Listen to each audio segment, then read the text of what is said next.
Good morning. Thank you if you're tuning in. We have one person here. I don't think we have anybody on the line yet.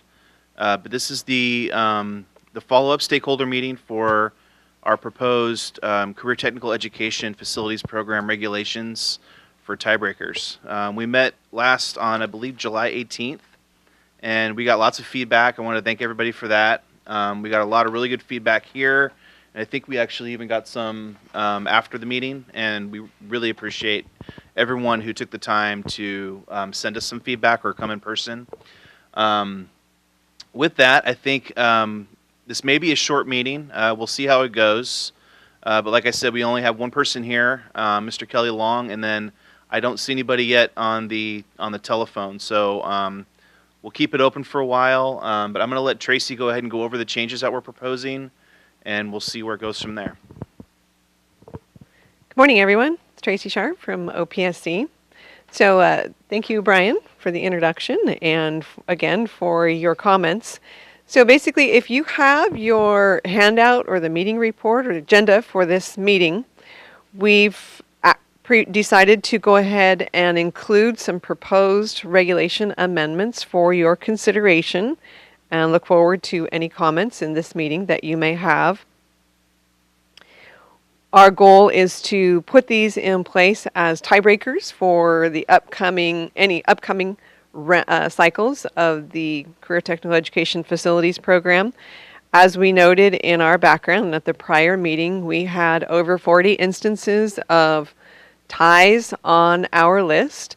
Some of them of the funding matrix, some of them we were able to break with the current regulations in place of looking at the weighted scores, the total of the weighted scores on the CTE plan approvals. Others, we still had a tie. So because it didn't, at the time, affect funding, we just put them in order of receive date and alphabetically if the receive dates were the same.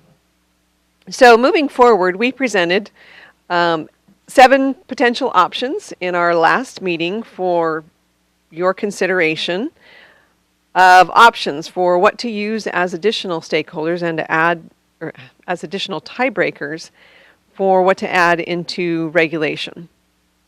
Got your feedback on those, and in the agenda on pages 2 and 3, we've included those items and the comments that were received. I would say the most popular that we got feedback on, or the most positive recommendation for, was item number 3. The first one, the date the 5010 was received by OPSC, or the second one, the date that the grant application was received by CDE, were not desirable mainly because they incentivize applicants to submit sooner than a deadline that's already out there, and could impact the quality of an application. We also looked at and heard a comment about, right now we have an online application process. If for some reason there was a problem with that on a particular day, we wouldn't want to disadvantage an applicant who was trying to use that. Same could happen with delivering your package to the Department of Education while theirs is not electronic submittal. If there was some problem with a mail or a delivery on a particular day, wouldn't want that to be a reason for a district being disadvantaged when it came to funding later. So as I started to mention, number 3 seemed to be the most popular, one that seemed acceptable.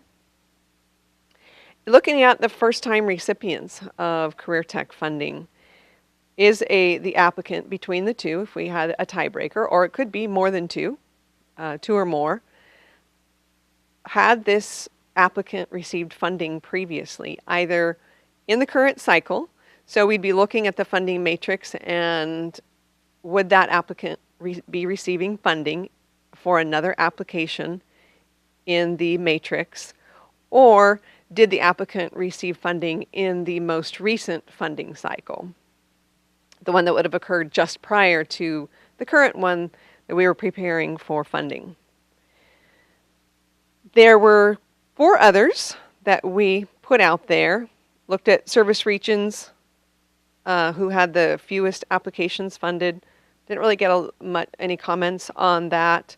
There were 5, 6, and 7 that looked at items such as underrepresented industry sectors, percentage of students with need, and the funding industry sectors that address the highest labor market needs. Between number 5 and 7, we looked back at the scoring process that was already taking place, or the components of that, and those two items, when it looked at industry sectors and labor market needs, we felt like those were already addressed in areas of the scoring. And I believe that was a comment from one of these stakeholders, is kind of be overemphasizing potentially an item that already got or was scored in the application process. There were no comments on number 6, with the higher percentage of need. Other possibilities that were suggested were giving priority to an applicant with the lowest school site enrollment, or a random event such as a coin toss. And a number of students who have access to the program, and a fourth potential option of considering a number of items to be considered. We could combine underrepresented industry sector and a first-time recipient, looking at a combination of factors. So based on the items or the feedback received, in one of those, again, it seemed to potentially lean on an element that was already represented in the score. We landed on proposing regulations, and they're included as an attachment, that basically looked at the first-time recipients of funding. So on page 5 of our handout, we have the actual language for the proposed regulation. And the proposed changes would be in section 1859.196. Item D, 1 and 2 were existing. 3 is the tiebreaker portion, where we're striking some language in there to then spell out in A, B, and C how a tiebreaker would be figured out, which applicant would be funded first. We've kept A, the application with the highest total score in all weighted areas. We've added B, based on the feedback we received, the applicant with a CTE project in the immediate prior funding cycle, or that didn't have an approved application that would receive funding in the current cycle. And C, we took the recommendation and added it in of then making it a lottery. Lacking another strong input, that seemed to be an acceptable method to the stakeholders based on the feedback received, that a random event such a lottery would be acceptable. So those are the changes under D 1, 2, and 3. We came across, as we were looking at the applications, some technical changes as well that we thought needed to be addressed. We're numbering now the paragraphs that talk about the end of a funding cycle and if an applicant couldn't be fully funded, and gave those unnumbered paragraphs numbers, being E and F, and also noticed that we needed to update a reference here for 2 definitions that we used in the section. An approved application for career technical education facilities project funding is a defined term that refers to an application that's been received. It has all of the necessary, it's met the minimum requirements to be considered for funding, but has not yet been funded. So that's an approved application for CTE project funding, which is slightly different than a career technical education facilities project. That refers to a project that has gotten board approval and has some funding associated with it. So as we were reviewing this section of regs, we noticed that those terms needed to be updated to fit a little bit better with their definition at the beginning, section 1859.2 of the defined terms for regulations. So that's a technical change. There could be other instances in the section of SFP Reg where those two terms need to be looked at and potentially updated. If we find other instances, we'll include those in the proposed regulations as well. That would go to the board, and we're looking at potentially the August agenda. So with that, that is our proposal at this time. I would open it up to any comments that there may be regarding the proposal, whether it be just the language, the items themselves. Any comments are welcome. Either No on the comments? phone? Okay. No comments. Just in case anybody doesn't have access to our website at the moment, but wanted to call in, I forgot to give the teleconference line. It's a 1-888-363-4734, and the code to participate would be 207294. Once again, that's 888-363-4734, and the code is 207294. We don't have any comments here, and so I think we're just going to maybe leave the line open for a few minutes and see if anybody would like to call in, but I think that about covers our content for today. One more thing that I would like to add, that after we publish the agenda, when we're doing proposed regulation amendments, as I mentioned, we had some technical changes in E and F.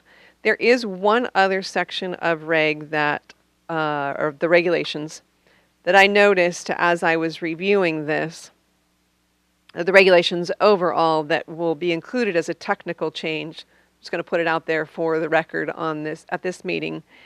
And it has to do with another section within the Career Tech program. There's a section that describes the terms of the loan. And the terms of the loan is it's a 10-year repayment plan. And there is an option in regulation for a district who gets to that potentially somewhere near that 10-year point and realizes that they need an extension of 5 years. Currently, the regulation as it's written, and was accurate at the time it was prepared, makes a reference to being on the AB 1200 list, referring to a prior statute that was put in place. That statute has been sunsetted, and is the more current reference would be on the, if a district is on the CDE list of qualified or negative list. And that refers to a district's financial position or status. So when we, as I said, I was reviewing regs, I noticed that there's an outdated reference there. We'll be including in these changes that technical cleanup of correcting that reference as well. But we had noticed it after the agenda was published, so I just want to mention it, like I say, for the record, that that'll be included in there. No surprises. You know what section that is? I can look it up real quick. I have my regs here. Sorry. I write it down in preparation, and then try what I do with my notes.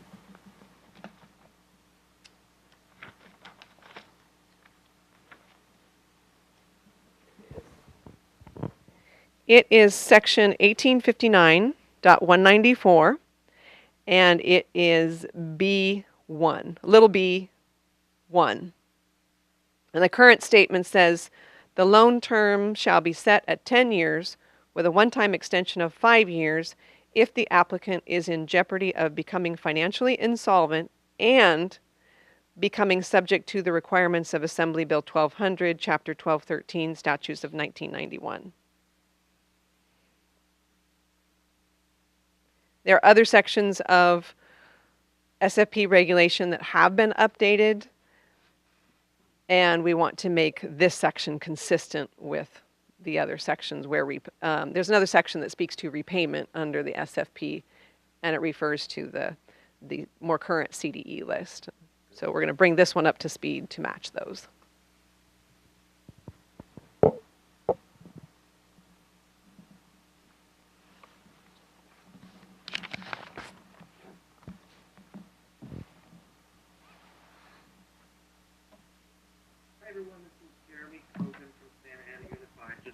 comments portion, wanted to say that we've looked at the proposed regulations, and they make sense to us.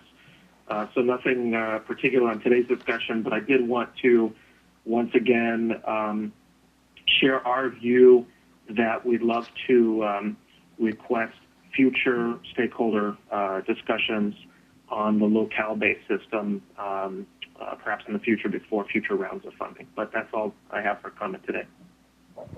Thank you, Jeremy. Yeah, I know you attended the first meeting. We appreciate you calling in, and we'll certainly take that under advisement. Thank you. Thanks for the hard work.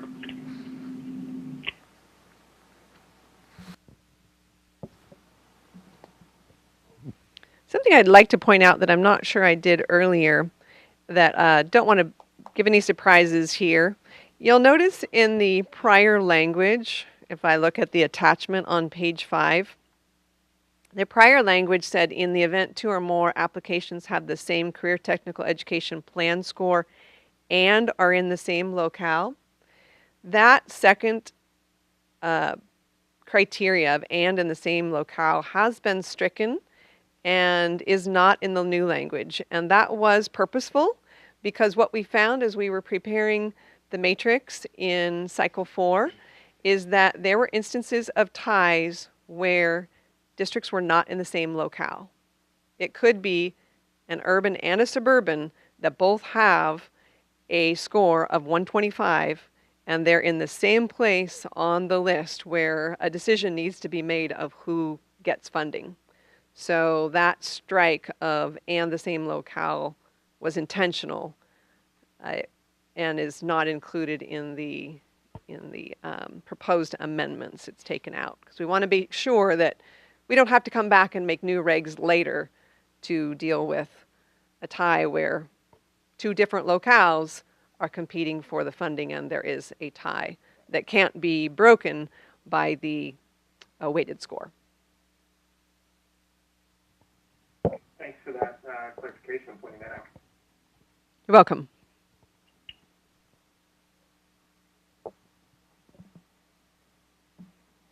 Is there anyone else on the line that has any comments or questions?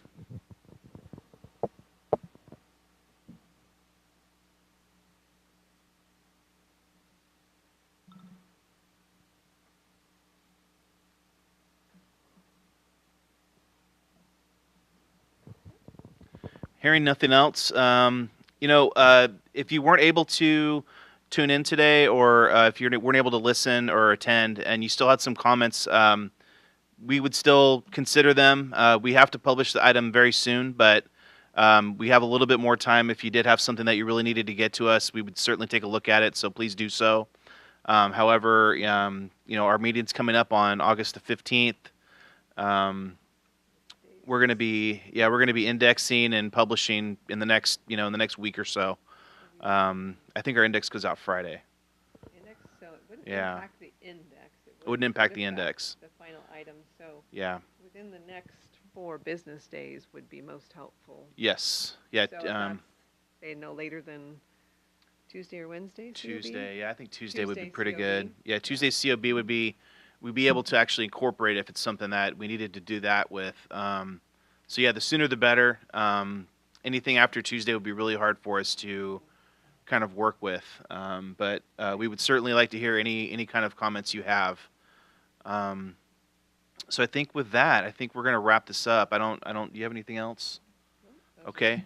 All right. Well, if you did tune in, thank you very much. We appreciate, once again, all the feedback. It was a very smooth process. We appreciate everybody's input and your participation and your interest in our program. So thank you very much, and we will talk to everybody soon. Thank you.